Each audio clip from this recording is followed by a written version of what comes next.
Hi everybody, I'm MJ Acosta-Ruiz, and this is Becoming Undefined.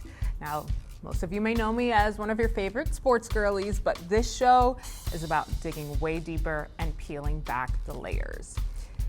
You'll hear me speak a lot about female friendships. They're not only incredibly special, but crucial. A lifeline, if you will. As a Black woman in the entertainment industry, when people ask me how I have survived misogyny and sexism and racism and harassment and a slew of discrimination, I usually point to the group chat. And today, one of my favorite people in the world, the leaders of the group chat, my best friend, Joy Taylor, is here to get into it. Now, you won't hear all of the things in the group chat, those are in the vault, but you will get to see a different side of why our friendship has been so crucial, not just in business, but absolutely in life. And our theme for today is lean on your village. The group chat, go ahead and tap in. Okay, we'll be right back with Joy Taylor.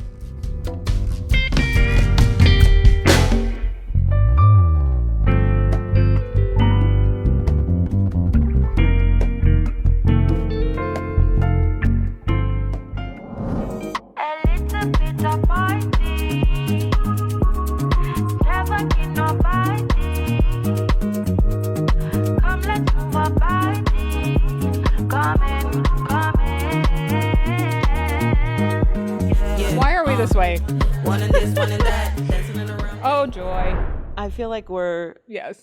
how athletes are when they watch their highlights. Yes, 100%. You ever show a former athlete their They highlight hate it. and they start smiling Yes, right away and yes. start telling you the story? Like, first of all, That's us on our girls' trips. I wanted to start with the girls' trip and our group chat specifically because it spans over 15 years of friendship, which is crazy. And I think it's interesting because we get along with a lot of people. We have a lot of acquaintances, but we don't really mess with everybody. No, there's if you limits. will. There's hard There's limits. a range of associations. But learning to set those boundaries is a tough lesson to learn, especially in the business that we work in, especially being women of color.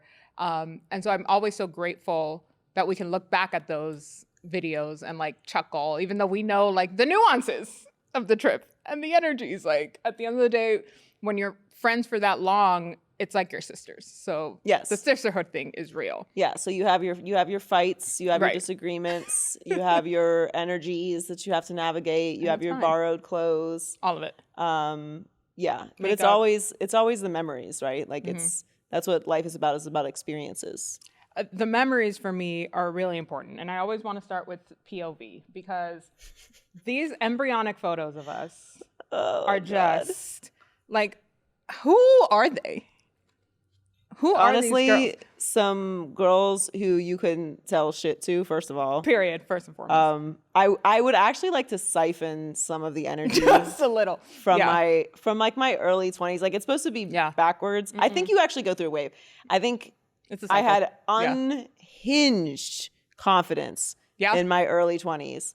And then I won't say I lost the confidence, but the more that you move through things, the more no's you hear, the more you overcome, the more life likes to throw things at you. I feel like from my 25 to 35, I doubted myself more than I did earlier. Yep. And now I'm I bet you wish a bitch would try to anything. Right. Unless I don't know what it is. And then I'm happy to ask, who's the expert on the subject matter? Please. Talk to them. But yeah, these girls, these are two Small hot babies. girls. These are hot girls, not in that we were hot, but also hot outside because we were outside in the Miami heat. You know what day this was? I thought it was a youth football game. I think this was race walk day. Do you guys know what race walk is? If you don't know what race walk is, it is an Olympic sport. I feel like I would crush at race walk. I walk very fast. 100%. It's power. It's what most people know as power walking. And Joy and I had to cover this early days in our sports career. But the most iconic work day that we ever my had God. together, still to this day, and we've done a whole other show together, is, you already know what it is. Say it on 3. 1, 2, 3. Cheerleading. Well, I was going to say Who Run the World. Because that was the day of that. Yeah. We co-anchored a cheerleading competition. Every single group did Who Run the World by Beyonce. We stand. Yes, but it's a trauma trigger now for me I because can't hear it. I was admittedly slightly hungover, and we were at this cheerleading competition all day, and I was like, only this could ruin a Beyonce song. You know why you were hungover? Because it was after Halloween, which is your favorite holiday. Which is my bag, yeah. Yeah, that's why. No, it was a rough day. Great experience for the cheerleaders, not so much for us. No, they killed it. What do you remember from those early days? I remember a lot of frustration because also attached to the unhinged confidence was this belief that we were better than we were at the job. Like, we were good. We were always good. Yeah. But we were not as good as we are now. Right. So that's why, like, when I talk to young people now, I'm like, you have talent, but you can't do what I do. Okay, just relax. It's okay, and that's okay. Right. You're not supposed to be able to do what I do. You're just a little baby. Yeah. And when you get your big grown up muscles, then we can talk. But there's experience that's needed. There is nuances. And just when you're in that stage of your career, you're so frustrated because you just want the job, right? Like, you just want the job, you just want the opportunity, and it's so hard to break into the business. And I remember when I first got the job, which was the executive producer job at $7.90 the ticket, because that was my first full-time job, which was still not livable money in Miami, but it was a full-time job, and I had benefits and the whole thing. And I remember getting the call that I got the job, and that feeling was like the same feeling that I got when I found out I got hired at FS1, and every job that I've gotten since, that just feeling of like, yes, I got the job. Yeah. And then the job changes, and then you may not want that job anymore, but that feeling of getting the job, like, that is what I remember in those early days. It's just like thinking I was as good as I am now, which is like, bitch, absolutely no, you were fucking not. And just wanting that job, just wanting the break. Yeah. I think a big part of that is both of us from the jump have had a very clear vision of where we want it to be. Right. And that the path was going to be hard as fuck to get there. These are super cute. Aren't they cute? You can keep that one. I can keep it? Yes, okay. It's for you. And that we understood that we were willing to go through it. Like, what is it going to take? Bet. What do I have to check off? Cool. Like, there was no flinch in us understanding the assignment, quite literally, of where we wanted to get to. But I think that through all of it, you're right. Like, you can tell me shit. And like, the rejection didn't sting as much before. Like, okay, I've heard no already a bajillion times because I'm just starting out. Who cares? Now there's more to lose. There's more to lose, but also I think the early no's, because you have this unhinged confidence, you're like, you don't want me? Right. How dare you? Please. You're going to regret that. Right. And now we're like, you're like, oh my God, am I good enough? Right. Like, is my career over? Right. I'm never going to make money again. Then we fast forward the juxtaposition to the photo to your right, which is our Like a Girl press photo, which this is a like good photo shoot. Period. Like, we look the fuck like good. when we walked off the set to look good. at the photos, and we were like, oh, we using these. Period. Forever. Thank you so much. Yes. But not only, I look at that photo and I'm like, okay, co-hosts once again, co-executive producers. And I think the journey, you said it the other day in the group chat, the climb is slow. The climb takes time. No one sees it. The climb takes time. Yeah. All they see is that. Not this, sweating our asses off, much like the heat waves in LA, 98 degrees, covering race walk, which, hey, by the way, shout out to all the race walkers. It's not easy. It really isn't, especially not 98 degrees. But within all of that, we've also lived a lot of life. Ciao. There's been so much life. Yes. Industry aside, and you have helped me through some of like the toughest times in my life. And I think that is what I find so beautiful about our friendship and our partnership. I always say this is my wife. Yes. Truly. And her husband is like my sister husband. Right, literally. I'm like, can you come fix my door? First of all, he understood immediately because obviously we have been friends longer than, and I've been with the man for 12 years, longer than he and I have been together. And he's like, oh, this is a package. This is a package deal, package situation. And to this day, we have work for you to do. We have a honey-do list. Honey-to-do list on both sides. Like, is Joy good? Is the apartment? Yes, everything's fine. But I remember the times where I've always been curious because I've never asked you this, like the times where you have been able to see something that I cannot. when I'm so deep in the spiral, when I'm so deep in the darkness, right, which we all go through, what clicks in your brain? I think because you know me so well, obviously, but you've always had this innate ability to be like, bitch, like, give me the tough love, but also have moments where, like, you're emotional and you're like, I'm not letting you go down like this. I think with you, I know it's time to have the conversation when it's gone on for too long. Like, I think everybody has a different process. And some people go really low, really fast, and then they just kind of pop back out. And then you got to talk to them after they've popped out of it. And I can tell when I need to intervene. So that is really when I put together a plan. Because I like to be intentional with things, as you know. And when you get into these spaces, I know I have to speak to you in a certain way so that you'll understand that it's time. So that I'm very specific and intentional about when I intervene with you. But I also know with you, and all of us go through this obviously, but we never see ourselves how the people that love us see us. Yeah. It's like, I've noticed this recently with myself where I will go back and look at an old picture that I took.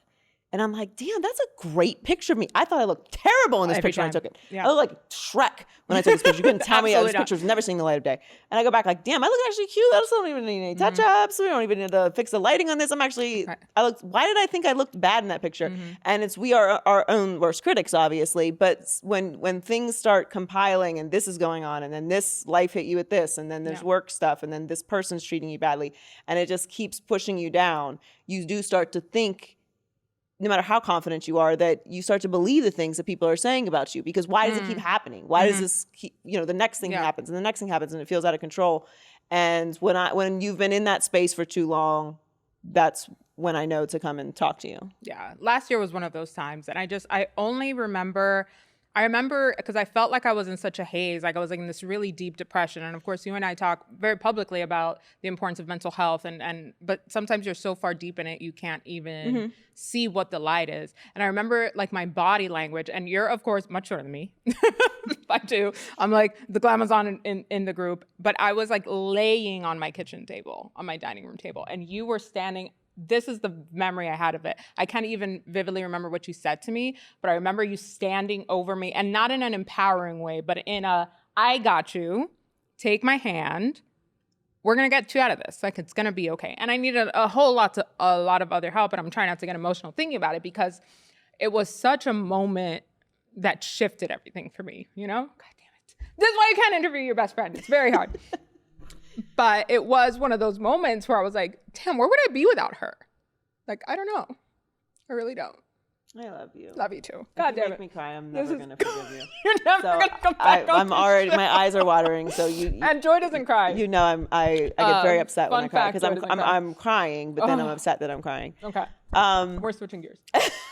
No, I love you. And you've gotten me out of many of those moments as well. Many, many times. A lot has happened. As you said, a lot of life has happened. We talk a lot about our careers, and, we're both pretty private people with our personal lives. And there's been plenty of times where I've been at the lowest, the lowest that you can be as a person. And you've been there for me in the same way. And you have this way about you, even with business stuff with MJ, I kind of come in, I am definitely bad cop. And MJ will say the same thing I'm saying, but she says it in her MJ way. It's not even corporate, it's just in her MJ way. Like, MJ has you have this kind gentleness about you, even as a Scorpio, but you have this gentleness about you. You're very firm, but you are very gentle, and that's your communication style with everyone, really. And you've done that for me many, many, many, many, many, many times. So it's a good yin and yang. It is, but you also need people around you who are honest with you, and I appreciate in our friend group, and specifically with you, that in your own way you're gonna be like, girl, you need to get your shit together. Like, please. I just texted you about something the other day and you were like, well, you know what to do. Right. I'm like, all right. Do I have to reiterate? I will also tell you I will tell you to sit down many times. Yes, absolutely. Because what I'm gonna do is put another thing on my schedule. Always, every time. I'm like, no, we don't need another thing. Although you did suggest another trip, and then I was like, wait. But it was closer. We didn't have to get on a plane to get there. I will say that this was like my toughest episode to put together because we know each other so well, but there's a lot of stuff like we're not putting out there. Right. Like that's the vault. That's the vault forever. We will never speak publicly it never about happened. it. I don't even know what you're talking about. What are you talking about? But one thing I think collectively are like the major themes that we do talk about in our group chat and just between us is like that search for autonomy and true freedom in so many ways. Because I think one of the conversations we've had a lot lately and over the past couple of years is to not be tethered to what we do, to not have our identity be just like the sports girl or like the media personality. Like we are full and complete and layered people. So if I was meeting you today for the very first time, how would you describe yourself? I know, it's hard. It is hard. And Taylor and I had this conversation in some way on our podcast a couple of weeks ago about can you ever find work-life balance? And I think it's hard to do that when you are a personality because part of who you are is your job. Yeah. Like your personality is your job. Yeah. So how do you separate the two? So when you ask me that question, it's very hard.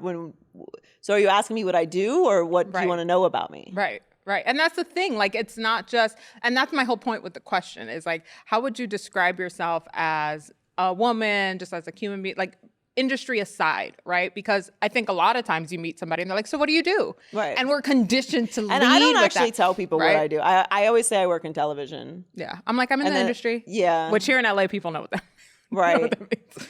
Anywhere else, they're like, what are you talking about? Yes. It is. It's so hard to describe. And sometimes I just don't want to talk about work. But then it's, to your point, what do you talk about? Right. And I don't have pets, although I have a nephew. You do have a nephew. Who's just enjoying the cold floor very demure. right now. Very demure. Yes. Very cutesy. I don't have pets. I just killed one of my 2 plants. R.I.P. to the orchid. By the way, if you can keep an orchid alive, I mean, like, God's favorite. Truly. Touched by God. I'm not married.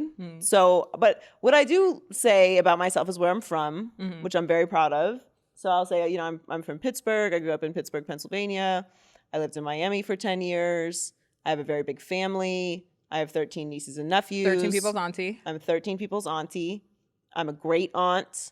So I'm a generational auntie. Can confirm by the extensive Christmas shopping that I have witnessed.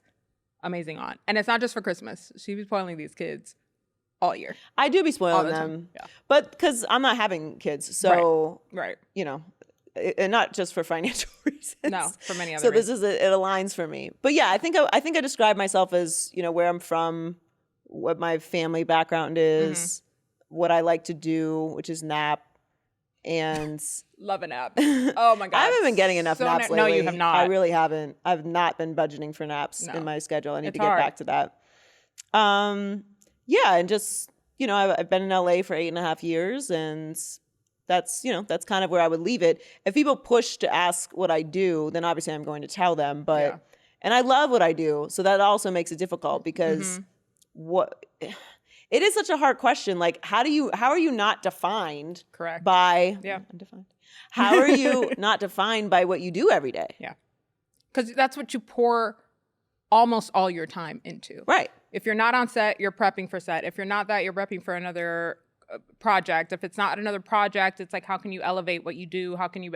So it is all encompassing in everything we do. One thing that I do want to do, because we do this all the time, usually with wine, but it's earlier in the day. So we'll start with some cafecito, which you have been accustomed to with my family. So cheers. Cheers. Salud. And let's get into some cafecito conversations, because this is where the cafe or the tea is really spilled. You talked about your auntie life and about the not wanting to have kids, which I still think is such a topic that most people don't want to talk about. You were there when I froze my eggs. Those babesicles may or may never be thawed. Sorry, Mom. I got you a fur baby. But there is still a massive stigma now more than ever for women who do not want children, who do not want that for their lives. And I don't want to talk to the ignorant people who want to insert themselves in women's lives and women's bodies, please. They got enough attention. Right. I want to speak to the women who don't feel seen and actually feel ostracized for the choices that they have made in their lives. And I think for you, that has been such a resolute decision. You've talked about it publicly, you talk about it all the time. Why was it so important for you to continue to let people know, like, this is my life and this is how I choose to navigate it? I think it's important because, as you know, fuck the patriarchy. All the ways.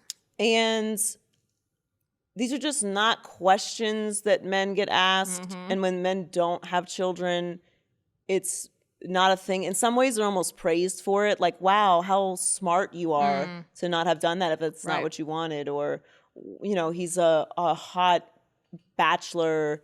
I always think of George Clooney, someone who obviously had children way much later in life, and he, chose his path how he wanted to and was never criticized for it. And obviously, look, I understand women have a certain amount of time where they can physically have children.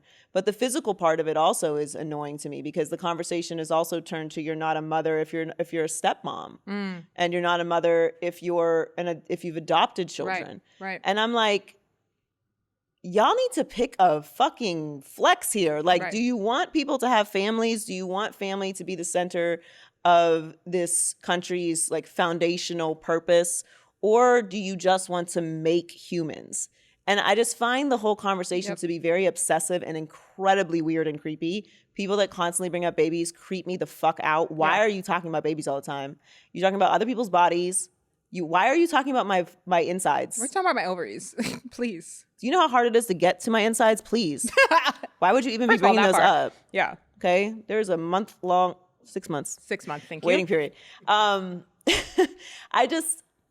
For me, it's just about truly not being defined by society's standards for what you have to do with your life to be considered successful. Right. And for so long, women were truly only useful to make children and to tend to the home and tend to their husband, which are all beautiful things to do, amazing things to do, things you should do if you want to do that. Exactly. And the idea that like people will bring this up about their grandparents and stuff like, oh, our grandparents stay together. Yeah, your grandma might have stayed with your grandfather because she couldn't start her own business because she she'd have her own money. So because she couldn't buy a home because women used to not be able to drive cars. Like the idea that this is all of a sudden some new thing that women want is it just shows how little attention we pay to women's wants at all. We don't study women's bodies. We don't take care of women when they go to the hospital. We don't listen to them when they say they're in pain. We don't we shove items inside of our bodies without numbing us because why would it hurt? Right. Let's try it on you. Right. I don't know. Like it's the whole thing. Try to me having is, one menstrual cramp. Just one. Yeah. I mean, it really is a bigger, larger conversation. But for me, I just truly feel that you should not do anything for anyone else. Everything in your life, this one precious life that you get, should be about what you want. And if you want to have a gang of kids, please do. My brothers and sisters love to have children. They have lots of them. Yeah. And I'm happy that they do because I benefit from their choice that they want. But do you know what they don't ever ask me? When are you having kids? Because they know I'm not having no kids. But I don't have the pressures of it because one, I've made it very clear. Two, I very much love children. I love my family. I love that I have a big family. I benefit from that. I'm aware of that. But I also think there's other ways to have families. Yeah. Like I've been a stepmother before. And I think that it's very disrespectful when people talk about, oh, well, these are not your children. Says who? Right. Not me raising them. Well, okay, so what is it that makes you a parent? Is it making a child? Because we know that's not the case. Because I can introduce you to some people that are happy to make kids. Right. They don't, and then walk away. Men and women. And don't take care of those children, don't raise those children, are not involved in those children's lives, are involved and don't care about what kind of people they're turning them into. Right. So it's a massive conversation. We could have a 4-hour talk about it, and we have. But I think for women out there who feel pressure or who feel like you have to do something right now or you haven't accomplished something because you've hit a certain age. Like all of these are just benchmarks that have been created by other people to define your life. And what it does, most importantly, which I think is despicable. I think it's anti-religious. I think it's oppressive to everyone. It's just wrong, is it robs you of the present. So much of our society is about taking away your current happiness, your current peace. You gotta get this thing. You gotta buy this house. You have to reach this point in your job. If you don't make this much money, you can't travel and stay in this hotel. Everything's about more, more, more, more. Buy this, buy this, buy this, do this, go. And you can never sit down and enjoy this thing you've worked for right now. Yeah. And, you know, it's a cliche that you don't know what's happening tomorrow, but you literally fucking don't. We don't. So if you spend your entire life trying to hit these benchmarks that other people have created for you that you don't even want to do, you're going to look back on your life and with full regret. And I don't want to do that. We don't have enough time. We don't have time to be living in I literally regret. don't have time to do it for you. And I don't know you, so why would I? We don't even have time to nap, let alone worry about those things. What would you, of all of the things that you carry on a daily basis, what would you put down if you could? Oh, like emotionally, right? Or like things I need to leave at home when I go to work. Yeah, not like your big bag or like your computer. No, I like keep trying to take stuff out and then new things impossible. find its way in. What would I? You know, the thing about like grudges is I like having them. Not the grudges. So I really can't say grudges. You're not putting that down. We both know that. And just as a short aside on that, the reason I don't like to give up my grudges is because I think that to survive in the aspirational places that MJ and I go to every day, you have to have an edge. And if I forget that I don't like you, then you can fuck with me again. And that's not happening. No. So I have to hate you forever, even when you're being nice. And we're okay with that. I mean, I don't care. Yep. I've already removed you from my existence. What would I leave at home? I think, I don't know. That's a really tough question. I really like myself. Yeah. I can do better. And it doesn't have to be something that you've put on, right? Sometimes we have like the macro sense of the things that I think carry. A little control. I think I could give up some control. I could leave some control at home. Yeah. Because I think, well, we all know we're not really in control of anything. No. So I really try to move all of the pieces at once and like, boom, result. And that's not how it works. And I know that's not how it works. But it is difficult, especially when you have worked so hard to have any kind of control. Yeah. So yeah, I think I could do better with the control, having to have everything under control all the time or know everything that's going on. What's the next step? Or, you know, I think control. Yeah. Unexpected response. I like that. Yeah. That's a big one. Speaking of control, there's a lot going on. We're co-executive producing a show. We have so many buckets going on. You're an entrepreneur. You've started your own business. You're hosting the new chapter of Speak on FS1. Anything else you haven't told me? Anything I haven't told you? No, I tell you everything. That was a trap. Yes.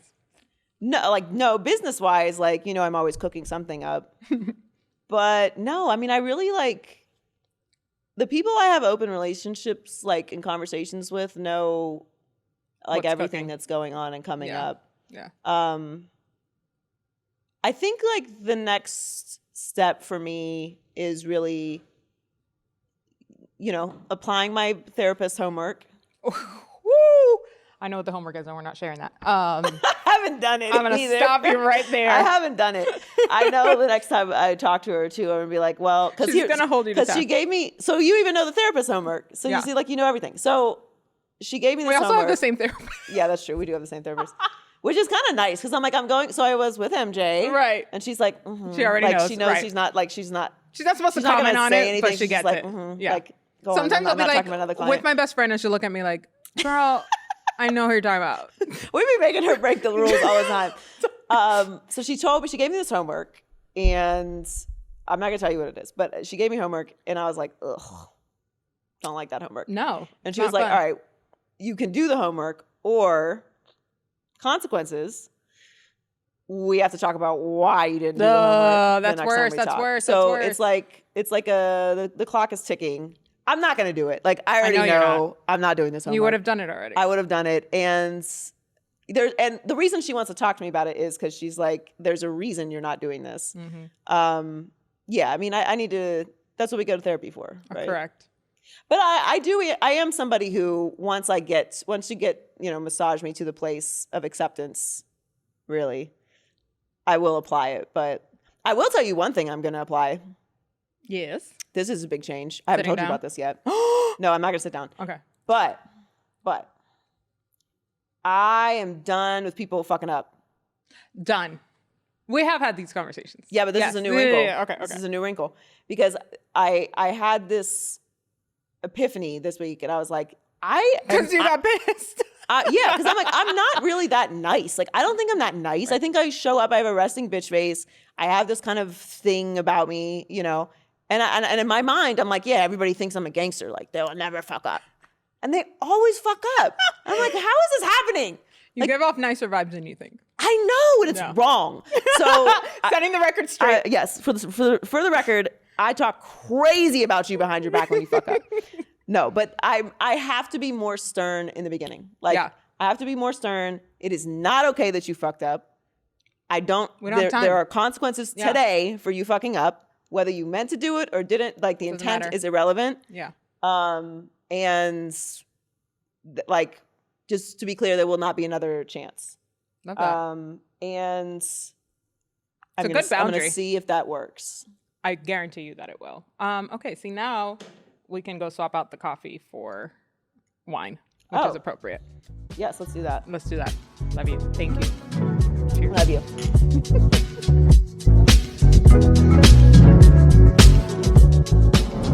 Being undefined means that I set my own rules for my life, that I'm not checking boxes to appease what other people want me to be or expect me to be, and I'm living in my presence and the life I designed for myself.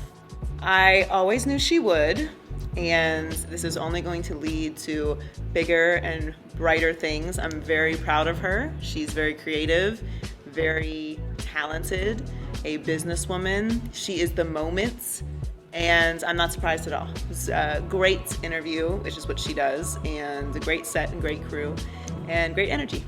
It is so important for Black and brown women to have these conversations, to have these platforms, to be transparent, to show sisterhood, to show positivity and vulnerability, and that you do not have to be defined by what society says you are or says you need to accomplish or do at a certain time or a certain way or show up in a certain space. It's all about what you want your life to be, and particularly for Black and brown women, that is so important to remind all of us that we have that power. I'm Joy Taylor. Watch Becoming Undefined with MJ Acosta-Ruiz. Bye, bestie.